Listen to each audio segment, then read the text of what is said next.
చుక్కల అమావాస్య కథ. దీనినే దీపస్తంభ వ్రతం అని కూడా అంటారు. శౌనకాది మహర్షులు సూతునితో, కథాకథన విధానదాత సూత, పాప పంకిలమైన భూలోకంలో స్త్రీలు తరించుటకేదైనా వ్రతం ఉన్నదా? ఉంటే సెలవిమ్మని పలికిరి. సూతుడు చిరునవ్వు నవ్వి, లేకేమి, పూర్వము ఇదే అనుమానము పార్వతీదేవికి కలిగి పరమేశ్వరుని అడుగగా ఇట్లు తెలిపెను. అదే వృత్తాంతమును నేనిప్పుడు మీకు తెలిపెదను, వినుము అనెను. పూర్వము దేవశర్మయ్యను బ్రాహ్మణుడుండెను. అతని భార్య సౌందర్యవతి, గుణవతి, మహాపతివ్రత. వారికి అన్నీ ఉన్నెను, సంతానం లేనిదొక్కటే లోటు. శంకరునికి అనేక పూజలు చేసిరి. దేవశర్మ పార్వతీ వల్లభుని గురించి తపస్సు చేసెను. అతని భక్తికి మెచ్చి శంకరుడు ప్రత్యక్షమై ఏమి వరం కావాలో కోరుకొమ్మనను. పుత్ర సంతానం లేని మాకు పుత్రుని ప్రసాదించుమని కోరుకొనెను.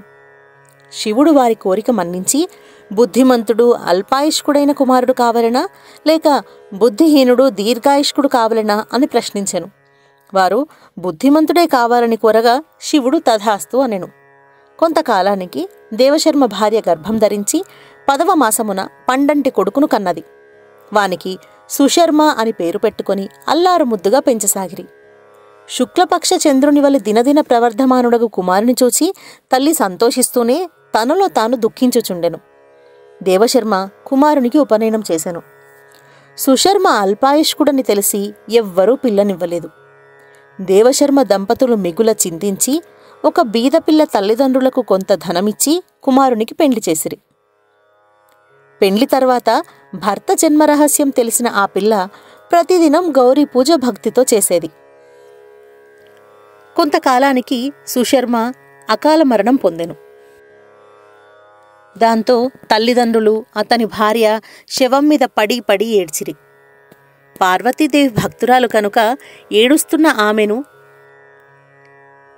ఏడుస్తున్న ఆమెకు ఆ దేవి సాక్షాత్కరించి పైట కుంగుతో కన్నీరు తుడిచి, అమ్మా, విధిని ఎవరూ దాటలేరు. నీవు పూర్వజన్మలో స్నేహితురాండ్రతో కలిసి దీపస్తంభ వ్రతం చేసితివి, ఉద్యాపన చేయకుంటివి. అందువలన నీకు వైధవ్యం కలిగినది. కనుక మొదట ఆలోచించి వ్రతం ఆరంభించవలెను. ఏ వ్రతమైనా సరే మొదలుపెట్టి మధ్యలో విడువరాదు. పట్టిన దానిని సంపూర్ణం చేయవలెను.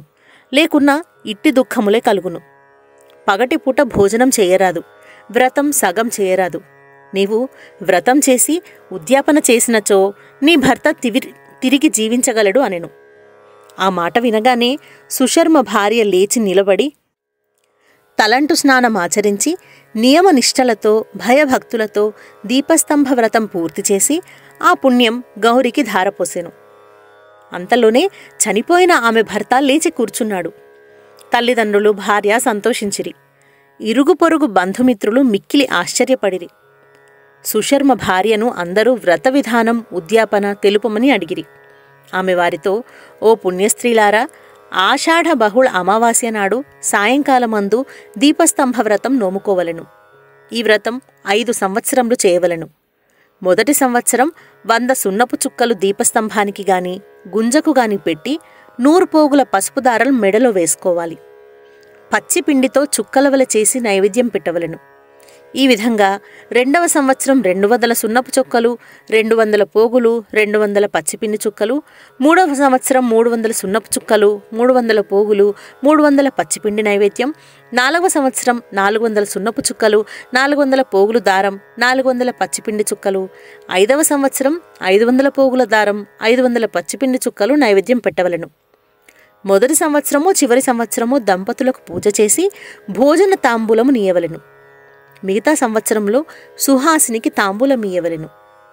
5 ఏళ్లు పూర్తి అయినాక వెండి చుక్క బంగారు చుక్క చేయించి దీపస్తంభములతో సహా వీటిని బ్రాహ్మణునికి దానమియ్యవలెను.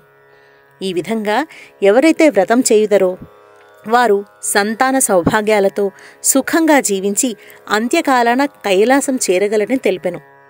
ఇది శ్రీ స్కాంద పురాణంలో ఉమామహేశ్వర సంవాదంలో గల దీపస్తంభ వ్రత కథ.